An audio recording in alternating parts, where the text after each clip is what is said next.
Welcome back to the Round Rock Multipurpose Sports Complex, where we've reached the semifinal round of Goaltimate National Championships. We've got a match between Madison, Cowboys are a whale's best friend, and Dadsol, it's D-A-T-X-L. Pretty tough name to pronounce, but both of these teams have reached the semifinal round by playing excellent Goaltimate.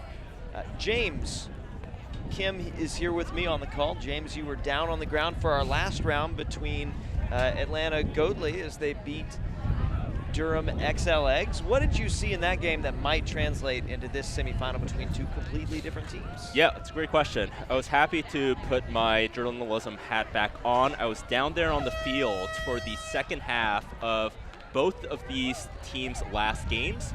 They were tied coming out of half or shortly thereafter, and were playing really tough games against this wind. Frequently, I saw both games, teams being trapped from the back of the clear zone, so furthest away from the camera. So the defenses were doing a great job of trapping, forcing them to try to get out of those situations. It looked for a while, honestly, like both of those games were going to go to sudden death, but eventually both teams, DATXL was able to pull out the 3-1 win over No Hard Feelings, and Cowboise also was able to win by a 2-goal margin, 5-3, and both teams find themselves right here in front of us. And we see Madison starting with the disc, going downwind. The disc is blowing toward the clear box. Both teams have struggled on initial throws, one scuba from Madison and one low backhand from Dallas Austin as they unsuccessfully clear. We have now an offensive scoring attempt beginning from the back of the clear box by Madison. Yeah, so Cowboise is in white, DATXL is in dark. Viewers who have been watching yesterday may remember yesterday's Cowboise game versus Casey Mahomes. And this DATXL team, you can see that every single one of them on the field is in an Austin Torch jersey. I believe all players on this roster are active Torch players. And so it'll be interesting to see how the hometown team does and whether they'll be able to get into the final. Good setup here for Daxel as they work some resets. Disc with Elise Bjork now. Down on the corner, Ricochet gets to Elise Bjork. Scuba over the top to V. Coombs for the first score of the game as Daxel get a 1-0 lead. You see the replay of that. There was not much of a window for that upwind scuba. Great concentration from Coombs to get that disc. Absolutely. That's, it looked like there were some bobbles. Whether there were or not, there are going to be deflections. There's just going to be second chances in a game like this. And honestly, all the games today with the wind that we're seeing.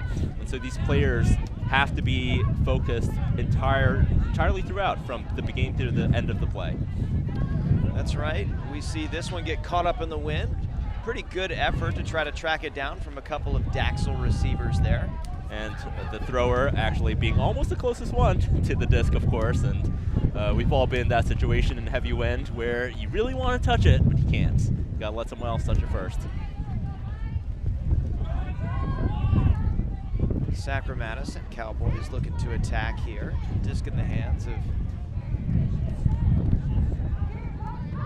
Robin Finnick here in the center of the field. Working with Sadie Redding on the reset space. Redding clears out. Disc back with Finnick. Finnick tries a scuba, and that one denied by the goalpost. Hits the crossbar on top, disc back with Daxel. You got to imagine, though, that that's exactly where you want the disc, right? You want it in Robin Finnick's hands in a shooting spot over there, active cutters.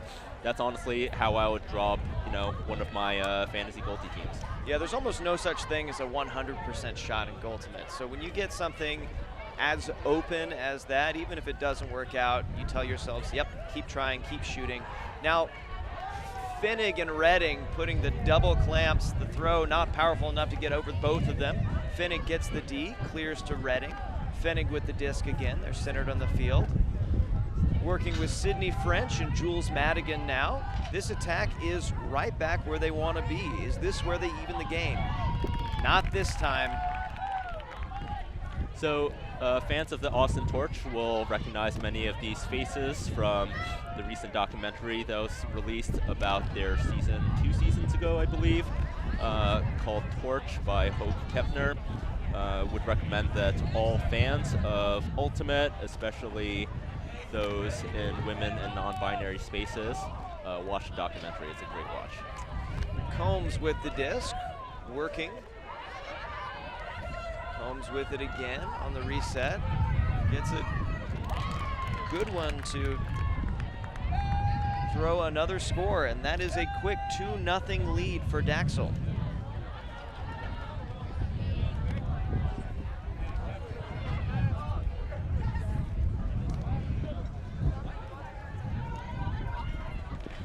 Sacramento's attack gets caught up in the wind. They're still looking to find their footing here. Yeah, this wind is, I'm sure everyone saw it in the first round, but it is clearly going to separate the winners and the losers here. And of course, no experienced Ultimate player is a stranger to the wind. That said, as local players, you have to imagine that this Daxel team with so many Austin players, as that disc falls just out of the reach of Laura Gerentzer's hands, are going to have the advantage here, knowing exactly what kind of wind conditions to expect out here on the open plains in the suburbs of Austin. Absolutely. I always, as you said, all players understand that there's going to be wind, but when a field or a complex changes wind, you know, almost to a 180-degree direction change, as we saw yesterday, and as we may see today, that's when you really have to sort of adjust in real time over the course of the day as a thrower as well as a receiver.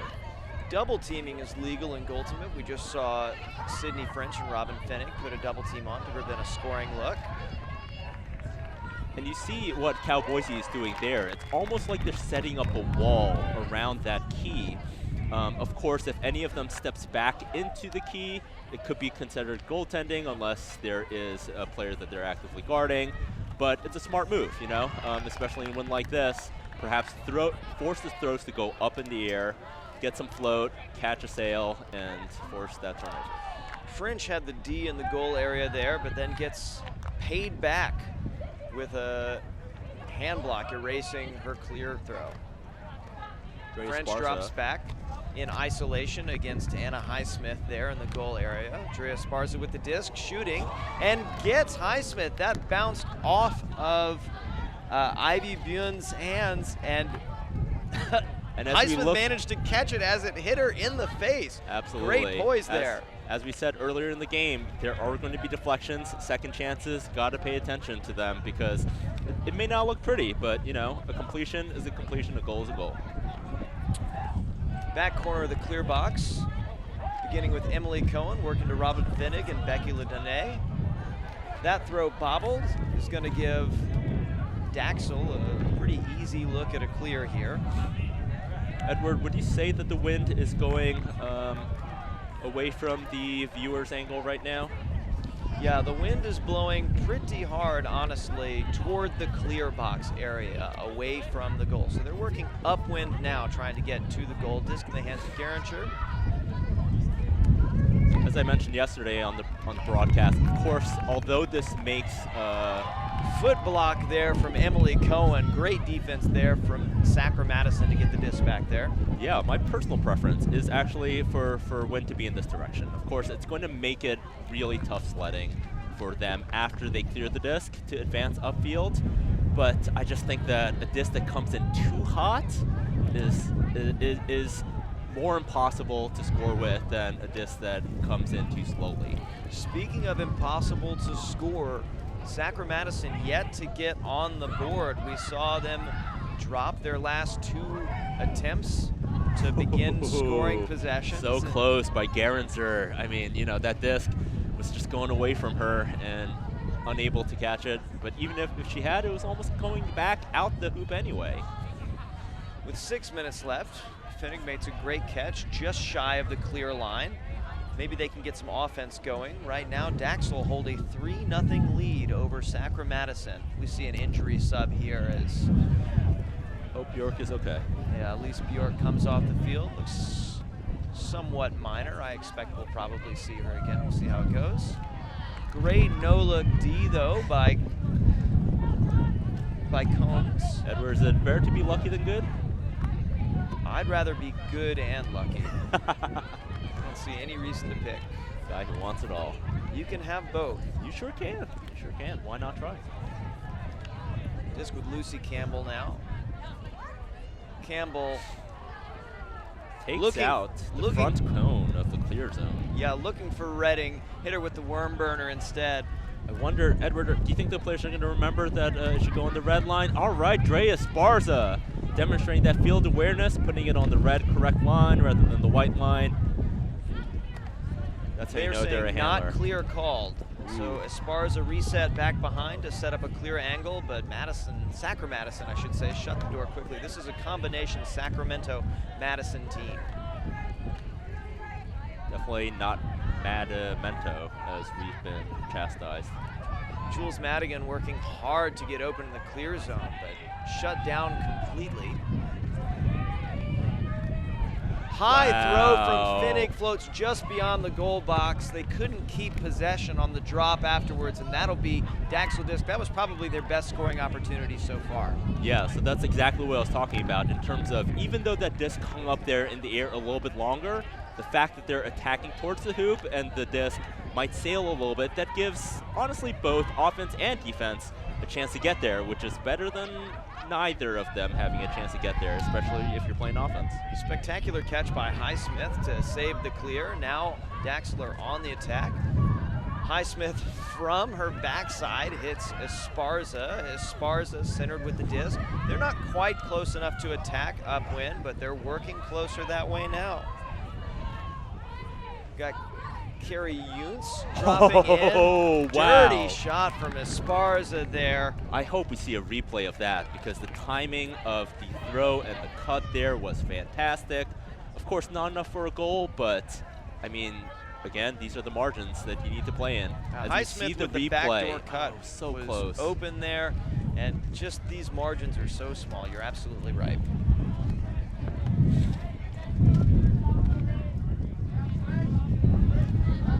Edward, if you are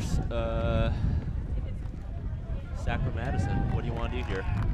I want to get a block as quickly as possible at this moment. And how would you try to get a block?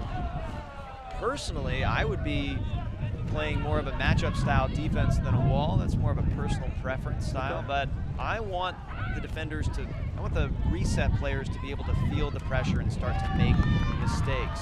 I think actually Daxel made a mistake just then by not having a reset back. They dropped all 3 of their non-disc holding players into the goal area, didn't leave any options for a reset, and as a result we saw a forced throw and Madison Sacramento get the turn. Ooh, neat carom off the top, probably not what Finnig was going for as she targeted Cohen in the goal box there. As we see that replay, and as we also hear the 2-minute warning, yeah, I don't know. I don't think the bank is open on this particular Sunday. High release, long backhand. We see a little bit of shoving as French picks up the disc, all in good fun here. French resets to Katie Stanton, who swings up to Cohen.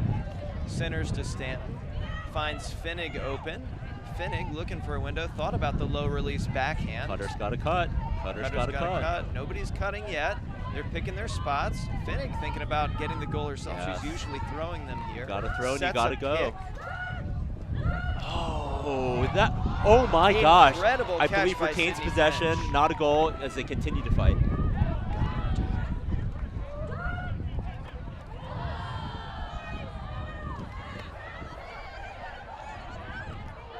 A lot of great possession-saving play here from Sacramento. French with the disc, centers to Finnig. Finnig hits Katie Stanton, another half yard up. Back to Finnig. There's no pressure on the resets here. Finnig tries the give and go. It's well defended.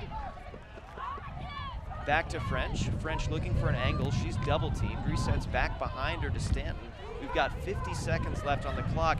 Fenig gets the scoober over to Stanton. Stanton is calling a foul on the play. Did it get knocked out of her hand, James?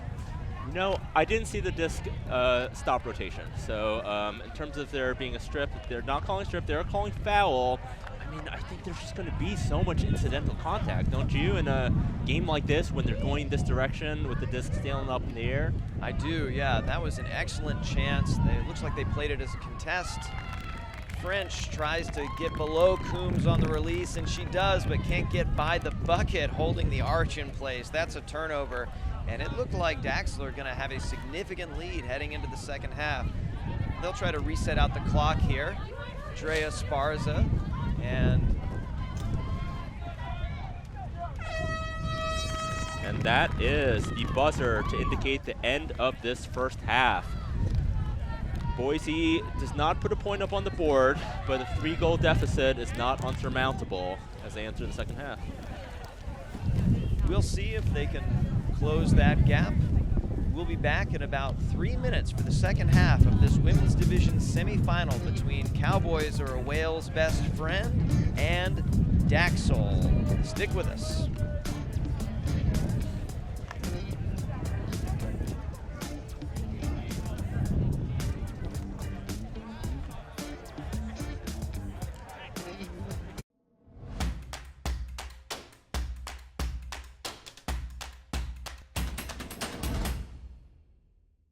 Hitting the hoop. Collisions with the hoop are inevitable in Goaltimate. It happens. Here are a few instances of what to do if you hit the hoop. If the offense hits the hoop while scoring, but does not cause the hoop to move out of position to the point of having to pause play to readjust, that catch is considered a goal. If the offense completes a catch, but knocks over the hoop in the process, the offense maintains possession after the hoop has been readjusted. No goal is awarded, and the disc is put back in play at the apex of the goal area. If a defender knocks over the hoop while defending a possible goal, the offense maintains possession, and the offensive player currently in possession of the disc puts it in play at the brick mark, the apex of the key area. If the defender knocks over the hoop while the receiver catches a goal, the goal still stands.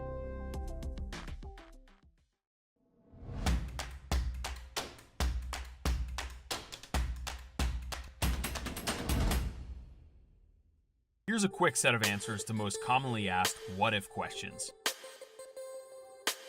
What happens if I catch a disc outside the goal, but my momentum carries me through? Offense maintains possession of the disc where their momentum stops, and play continues from there. The catch is ruled not a goal. What happens if I call a contested stall on someone? 4, 5, stall! The count resumes at stalling 3. Stalling 3, 4. What happens if an offensive player throws the disc backwards through the goal? The other team gains possession at the place in which the disc comes to rest. If this is outside the field area, the disc comes in at the point at which the disc left the playing field.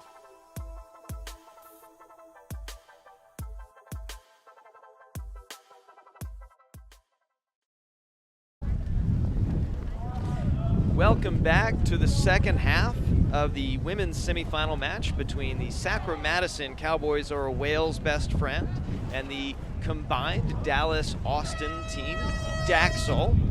Cowboys Are a Whale's Best Friend had a few good scoring opportunities, but in this wind couldn't hang on and quite get the score. They are down 3-0 heading into the second half here, and it looks like Daxel are going to start with the disc at the reverse brick.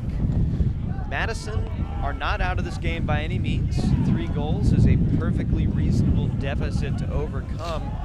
Still, I think just to get a sense of confidence, they're going to want to get a goal on the board early in the half. Absolutely. And in games like this, you know, I talk frequently about time of possession. I think it's important. If you get the disc and if you can keep the disc for a long period of time, you are making it so much harder for the other team to get into a flow, to get confidence on offense, et cetera, et cetera. And that's, I think, what the ATXL has been able to pull off in this game so far. Boise definitely sledding upfield in that sense. Good double team to stop the clear attempt there by Madison, and they get an attack. Fenig, Madigan, and Lidonay working the disc. Quick snag there by Fenig. We're at the corner. Working the resets for now. You see French set a pick, and it doesn't work out. Pretty good scoring play, though. Yeah, definitely saw more active cutting there by Cal Boise on that offensive possession. That's what you want, because without that cutting, there are no options at Reddit. Certainly intentional. Gerenser and Drea Sparzo working the resets. They seem comfortable taking the small passes here.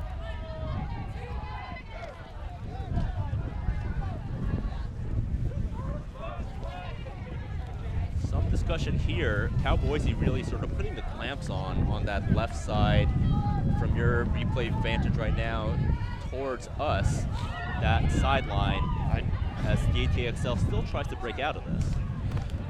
That was a wild reset catch.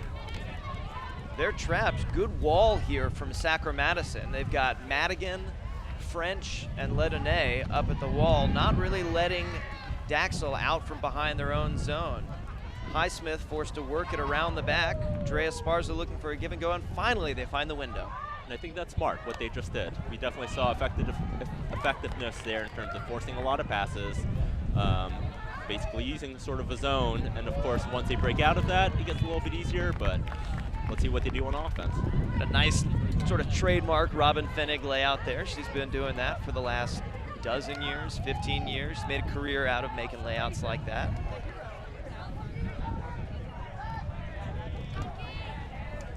Small discussion on the field here between Esparza and Lidonay. James, can you tell what this might be about?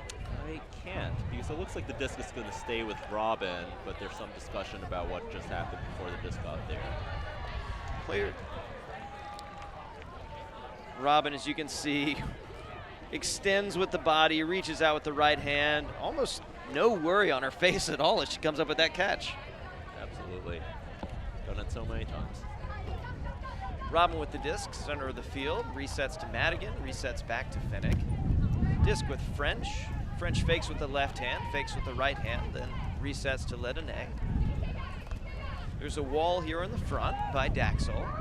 Madigan trying to step around it, and she does. The goal to Ledonay there. That is the first goal of the game for Madison. Fantastic. As we see this replay, finds that small backhand opening just enough. And, you know, I think the backhands are used a little bit less frequently in Goaltimate in general, just because, you know, flicks are a little bit faster to release, but whatever works. You got to do it. And I think today we'll see a bit of an adjustment. It's easier to maybe get low on that backhand and keep it out of the reach of the wind throwing upwind like that. I just also briefly want to say, I think for Frisbee players who might be watching this, as well as non-disc players who might be watching this, these are truly incredibly tough conditions. You know, to try to play a game like this, which requires getting the disc underneath a small hoop, this small area, to be able to score and to do all the things beforehand as we work through a stoppage, to clear the disc, to move the disc downfield. We are truly seeing sort of some of the top players of this discipline. Campbell with a big D for Madison, but they can't capitalize as Fenig Scuber catches a bit too much downwind and blows out the back. Daxel back on the attack, disc with Esparza. The wind is picking up to the strongest point we've felt so far. Again, it's blowing out toward the clear box. The players on Daxel are fighting their way upwind at the moment. You saw that forehand rise into the air. And even without a zone sort of pressure, Cal Boise able to get the disc back, just as you said, wind gusting strongest as we've ever seen it so far today. That's a turnover. We'll see if Madison can do any better trying to get out of this clear box.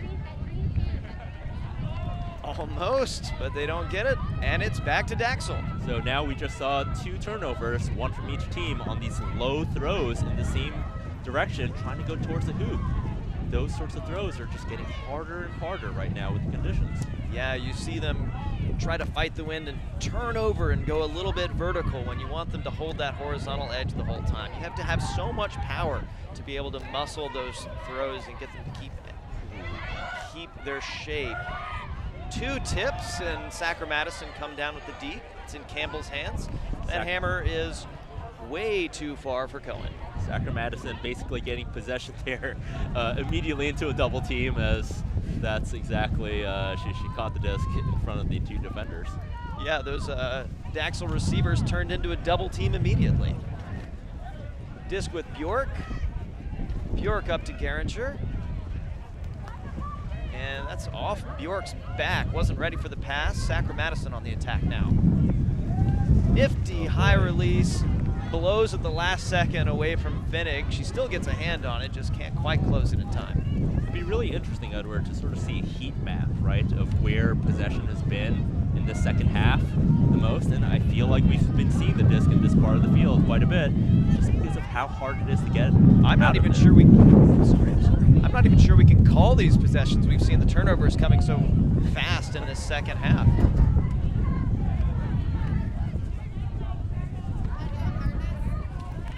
And there's another throw into the turf. What you saw right there, you know, these low throws are being turned over, but they are what you want, because if you release it any higher than the release point that these throwers are throwing it, you'll see what we are just seeing right now. It will catch the sail and it will go forever. The thing is, the execution on those low throws, the windows are so tight with receiver and thrower. Yeah, and the defenders can really key in, knowing they don't have to protect the space over their heads. They can kind of crouch down a little bit, cheat a lot lower than they could under normal circumstances. We haven't seen a scoring attempt in probably 10 or 12 possessions. We haven't seen a shot on goal from either team, as they both struggle against each other and against the elements here. Sacramento looking for a clear. Disc with Cohen. Up high to Finnig, who goes up strong with 2 hands. Back to Cohen. They've got the clear. Let's see if we can get some kind of shot this time around. Finnig works it up the sideline to French. French triple teamed here and cannot get over it. Smart play by the defense to trap her on the sideline. Yeah, I think that if you're an offense in this game on this field, you don't want to get trapped on this sideline, on this left sideline. You want to try to get it off of it. I know it's easier said than done, but I think that's what you try to do. A different kind of trap here now, as Daxel are trapped behind their own arch with 6.5 minutes left. The way these possessions have been going, they may prefer to just play keep away and milk the clock a little bit. This is, it's a smart move by, oh, wow. That was an incredible play by Robin Finnig, laying out a way to intercept the disc in the air. That was above her head on the layout. That was a superhero moment in terms of leaving her feet, but also just making that D herself, right? I'm going to take this disc away and I'm going to give my offense a chance. I encourage our producers to show that play one more time. Folks, if you ever had any doubt that Robin Finnig is one of the best players in the world, please treat yourselves to watching that D one more time. There it is. Unbelievable concentration, unbelievable athleticism. I love the way she gets up right afterwards and immediately looks for the next throw. What a competitor. Absolutely. Very well executed right there, but over the hoops that they're going to keep trying to work it back. Yeah, Finnig was targeting Madigan, had her open, but couldn't keep it under the rim. Sacramento reset. They could pull within 1 here. Disc with Madigan, back with Ledene. Looks for Finnig at the front. Finnig sees Scuber and has French, who slides in for a diving grab. They're discussing whether that was in. What do you think, James? We're going to have a really good view of this, I believe, right here. On this angle, it is so tough. The angle from the scissor lift might be a little bit better, but it's 2 things, right? The question is, when was the rotation stopped, and where was the point of contact on the ground when that happens? As we look at this angle, let's see if we can see the line. Players playing I'm not it going to as try to no goal. say that now. I'm not sure. The players played it as no goal. I think the argument was maybe French's knees were down outside the goal, which would mean that she had at least 1 point of contact not in, which means it's not a score. That's how they played it. Sacramento tried to regroup for a second attempt, but ultimately dropped the reset pass. Almost a really exciting score there. 4 minutes left now in the second half. Sacramento do get the disc back quickly, and they're back on the attack. Disc moving quickly there from Finnig. High throw from Redding, and Finnig almost has a window to reach Madigan. Good job by Highsmith there to block the pass. Yeah, you know, one thing I've noticed from the Cowboys' offense, and I don't really mean this as a negative, but is that Robin, she's a thrower. She loves throwing. She's great at it. She's one of the superlative best. But when she gets rid of the disc, it's easy for the defense to expect that she's going to stay behind the disc. And I think this truly is a game and a sport in which every thrower has to be cutting, every cutter has to be throwing to keep the defense on their heels. Finnig locked in, playing with rhythm and pace, tries to hit Campbell down the sideline. It doesn't work out. Squandering another attack. They're not going to have too many left with Daxel happy to just take the open look and milk the clock here yet again. They are not in any hurry to clear the disc. You know what I'm thinking about as I see this? It's an incredible layout. Yeah, that was Sadie Redding with a layout block almost as good as Finnig's just a few points ago. Incredible stuff from the Sacramento defense. Offense, though, still sputtering. They give Daxel the disc. Daxel are going to need to clear it. A couple joke fake clears as they joke. And just to explain what was happening there, as the person picks up the disc, you know, you always try to see if you can keep your feet in bounds to pick up that disc so you can say that you're already clear. Just a sort of a small in-joke. Looking for a window beyond Cohen, but Cohen spreads her knees out and gets the block. Daxel thinking strategically about the wind here. Reset all the way to the back of the box to Bjork, Garancher. We just heard the 2-minute horn on cap. We've got it with Esparza. What are you seeing here, James? You know what I was about to say before is that this kind of feels like a drill, right, Edward? Like this sort of position, you'll frequently play zone, for example, in an end zone just to practice both an offense and defense. That's what it feels like, an ultimate zone offensive end zone drill in Goaltimate. And I think you'll see a difference in pace whenever Sacramento get the disc here. They're going to want to try to clear it as quickly as possible, where as you see, Daxel, again, just go to the back of the zone. They know if they turn it over here, their defense has a huge advantage as they do turn it over. And now Sacramento with the difficult task of getting past this 4-person wall. Yeah, so now you got to think, you know, if you're Cowboysy, as there's a stoppage, as valuable seconds get off the clock, do you shoot for 2? Well, actually, let me answer my own question. Edward, do you think you have the throw to throw it from the clear zone upwind underneath this hoop? Do you think anyone does? I do. I think they've got Robin Finnig on the field, and Robin easily has enough power to be able to do it. It's still going to be tricky. It still might carry, but they have the firepower that they have a chance. And a chance is really all they've got here with 45 seconds left in this game, and Daxel continuing to keep them behind the disc. Great catch by Esparza there, swings it across to Bjork. You know, you are seeing Cowboysy with incredibly tough defense here. Everyone is moving, everyone is finding the spot, everyone is picking up who's ever in that spot. Right now, Austin just doing a little bit better with keep away. They are playing a great game of keep away. They've got the keep away team out there. Garancher, Bjork, Esparza, 3 of the best throwers on this team. They also all have sure hands, and they know their mission right now is just to keep catching the disc. And there we have it. They play keep away for the final 40 seconds of the match. We have the horn, time expires, and the Austin-Dallas combo, Daxel, come away with a 3-1 windy, gritty victory over Sacramento Cowboys are a whale's best friend. What a game, my goodness. I mean, you know, we just saw a battle of attrition, right? We're seeing these 2 teams go head to head, grit and grind it out. There's nothing glamorous about this, and that's fine, because not always is that the case. You know, you just have to do your best, have to cut down on the margins, execute all the things, and Austin is going to see if they can bring home the crown in their hometown today. Yeah, Austin advanced to the final. We don't know yet who they're going to play, but that was a marvelous display of Goaltimate, particularly in the tense final seconds as Madison desperately tried to get a block. We'll be right back with you in 15 minutes for one of the men's semifinal rounds here in Round Rock, Texas. Stay with us for more of the USA Goaltimate National Champions. For James Kim, I'm Edward Stevens. Stick around.